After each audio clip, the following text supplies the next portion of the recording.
अब हम question start करते हैं। क्वेश्चन नंबर 1 एक्सरसाइज 1.2 का। तो देखें 1/2 दिया हुआ है प्लस 2/3 दिया हुआ है इक्वल टू 2/3 प्लस 1/2।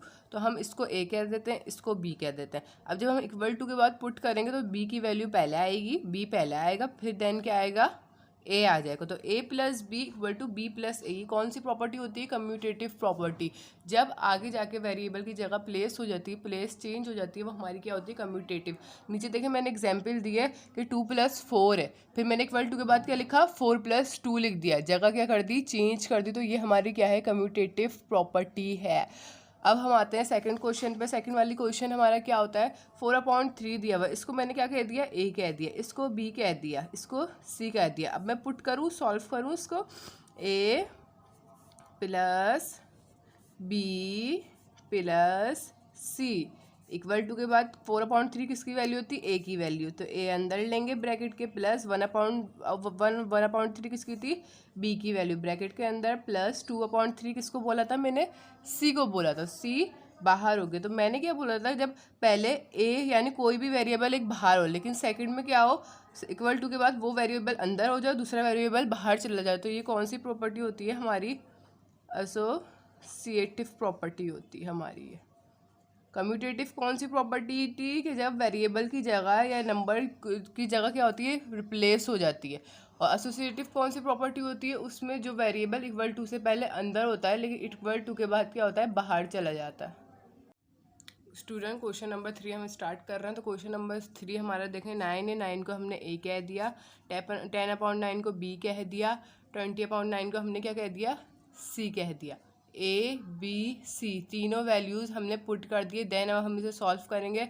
ए लिखा, फिर वेरिएबल में मल्टीप्लाई शो करना लाजमी नहीं है, ब्रैकेट बनाया, 10/9 क्या है, बी लिखा, प्लस 20/9 क्या है, सी लिख दिया।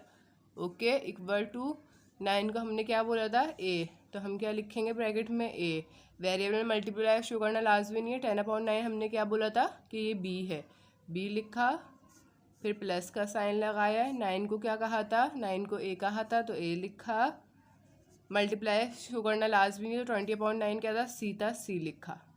अब लेफ्ट साइड से एक नंबर बाहर मल्टीप्लाई हो रहा, तो ये कौन सी प्रॉपर्टी है, लेफ्ट, कौन सी प्रॉपर्टी है, लेफ्ट डिस्ट्रीब्यूटेड प्रॉपर्टी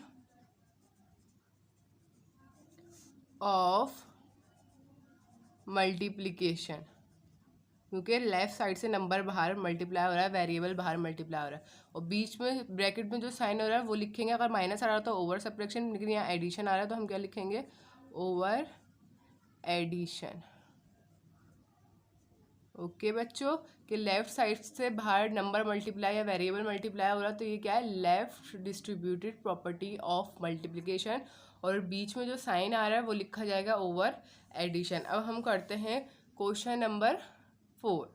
अब ऐसे ही हम करेंगे, 4/5 को ए कह देंगे, 5/7 को बी कह देंगे, और 7/8 को सी कह देंगे। दे दिया हमने, पहले हम वेरिएबल पुट कर देंगे। अब हम इसको सॉल्व करेंगे। देखें ब्रैकेट में ए है, क्योंकि 4/5 क्या है, ए है, प्लस 5/7 बी है, ब्रैकेट में बी है, वेरिएबल में मल्टीप्लाई शो करना लाजमी नहीं है, 7/8 क्या है, सी है, इक्वल टू 4/5 को मैंने क्या बोला था, ए बोला था, ब्रैकेट में ए मल्टीप्लाई लाजमी करना, शो लाजमी नहीं करते वेरिएबल में, 7/8 क्या है, सी है, तो सी, बीच में क्या है, प्लस है, 5/7 क्या कहा है मैंने, बी है, 7/8 क्या है, सी है। अब कहाँ से वेरिएबल बाहर है, ब्रैकेट से बाहर मल्टीप्लाई हो रहा है, राइट साइड से, तो ये हमारा क्या है, राइट डिस्ट्रीब्यूटेड प्रॉपर्टी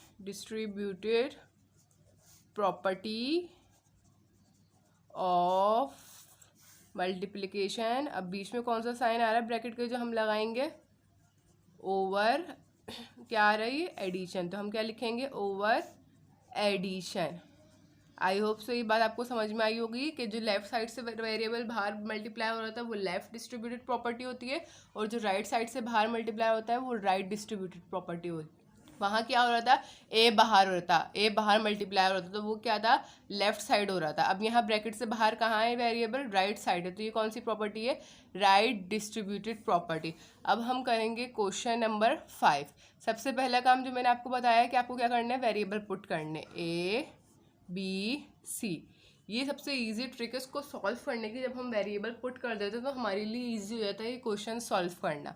ब्रैकेट में क्या था, ए है माइनस है, ये क्या है, बी है, मल्टीप्लाई शो नहीं करते, लाजमी नहीं है, सी लिख दिया, इक्वल टू 7/5 हमने क्या बोला है, क्या है, ए है, तो ए लिख दिया, मल्टीप्लाई शो करना लाजमी नहीं है, 10/15 क्या है, सी है, माइनस 3/5 क्या है, बी दिया हुआ मैंने, तो बी मल्टीप्लाई 10/5 क्या है, सी है, तो सी। अब यहाँ नंबर वेरिएबल कहाँ मल्टीप्लाई हो रहा है, राइट साइड, तो ये भी क्या है, राइट डिस्ट्रीब्यूटेड प्रॉपर्टी है। लेकिन ब्रैकेट के बीच में साइन कौन सा है, ऊपर कौन सा थे, एडिशन थे, ये वाले क्वेश्चन में क्या है, सब्ट्रैक्शन है, तो क्या क्या आएगा, right distributed property of multiplication, सही है, मल्टीप्लिकेशन ओवर सब्ट्रैक्शन। जो बीच में साइन होता है वो लिखते हैं ब्रैकेट के ऊपर। क्वेश्चन में क्या था, एडिशन था, नीचे इसमें क्या है, सब्ट्रैक्शन है, तो हमने क्या लिखा, सब्ट्रैक्शन। वेरिएबल कहाँ मल्टीप्लाई हो रहा है, राइट साइड, तो हमें पता चल गई कौन सी प्रॉपर्टी है, राइट साइड प्रॉपर्टी है, राइट डिस्ट्रीब्यूटेड प्रॉपर्टी। अगर बाहर इस तरफ लेफ्ट साइड मल्टीप्लाई होता तो हम समझ जाते थे कि लेफ्ट डिस्ट्रीब्यूटेड प्रॉपर्टी है ये। अब हम क्वेश्चन नंबर 6 करेंगे। सबसे जो मैं आपको पहली ट्रिक और सबसे आसान काम बता रही हूँ ना, वो यही है कि आप वेरिएबल पुट कर लें। आपके लिए सबसे ईजीएस्ट वे है कि आपको अच्छी तरीके से याद आ जाएगा कि कौन सी प्रॉपर्टी है, आपको बहुत ईजिली आपको समझ में आ जाएगी ये चीज़।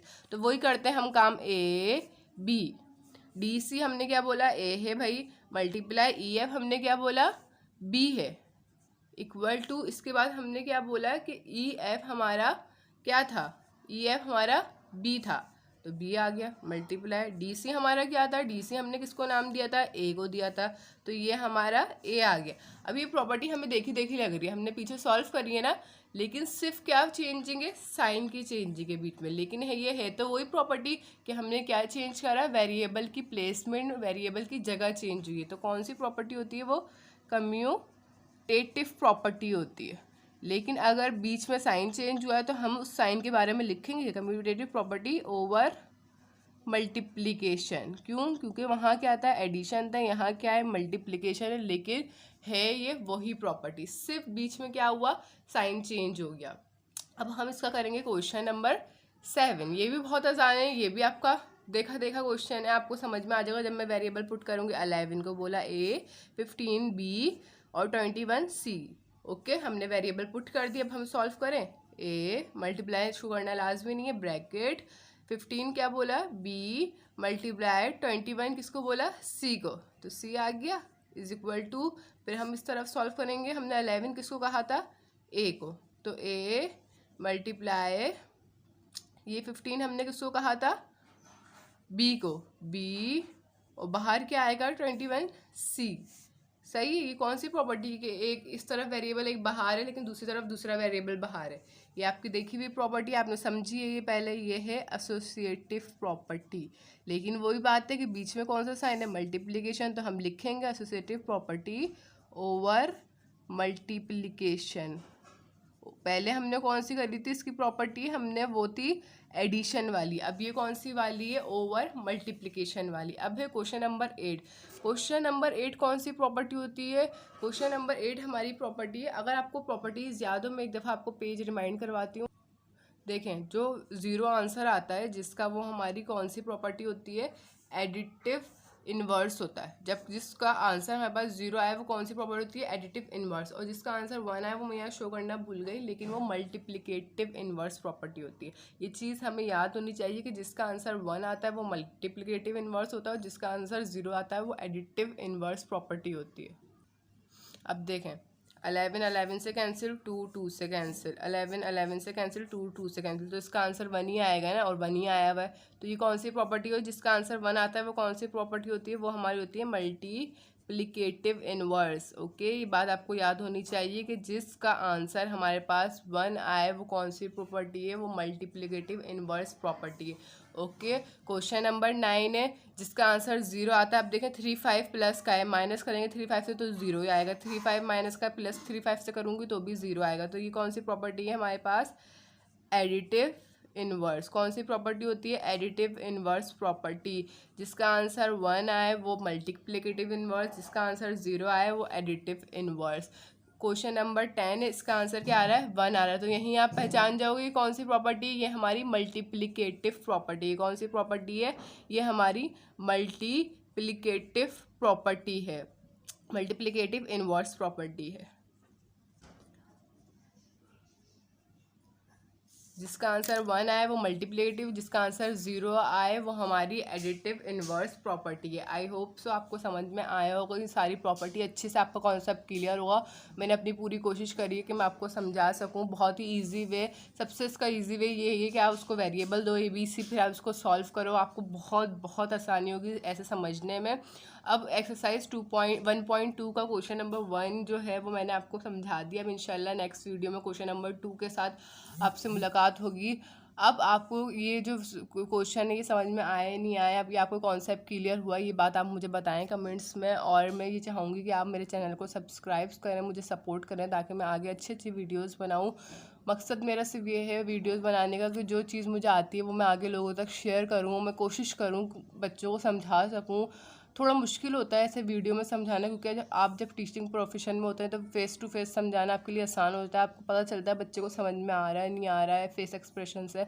लेकिन ऐसे वीडियोस में समझाना थोड़ा मुश्किल है, लेकिन मैं अपनी पूरी पूरी कोशिश करूँगी कि मैं आपको समझा सकूँ। मैं अपना पूरा एफर्ट करूँगी, आई प्रॉमिस कि मैं आप लोगों को जितनी इन्फॉर्मेशन मेरे पास है सब दे दूँ, क्योंकि एक टीचर का मकसद ही यही होता है कि अपने स्टूडेंट्स को हर चीज़ में एक्सपर्ट कर दे। अपने स्टूडेंट्स को, स्पेशली मैथ ऐसा सब्जेक्ट है जिसमें बहुत सारे बच्चों को प्रॉब्लम होती है। तो मैं ये कहूँगी कि अब मैथ ये नहीं कि जो इंटेलिजेंट नहीं समझ में आएगी, मैथ सबको समझ में आएगी, बस आप कोशिश करें, समझने की कोशिश करेंगे तो सबको सब कुछ समझ में आ जाता है। तो चलें बस इसी के साथ आपसे इजाज़त लेते हैं। अल्लाह हाफिज़। नेक्स्ट वीडियो के साथ, न्यू पार्ट के साथ फिर न्यू वीडियो से हाजिर होंगी। ओके, अल्लाह हाफिज़।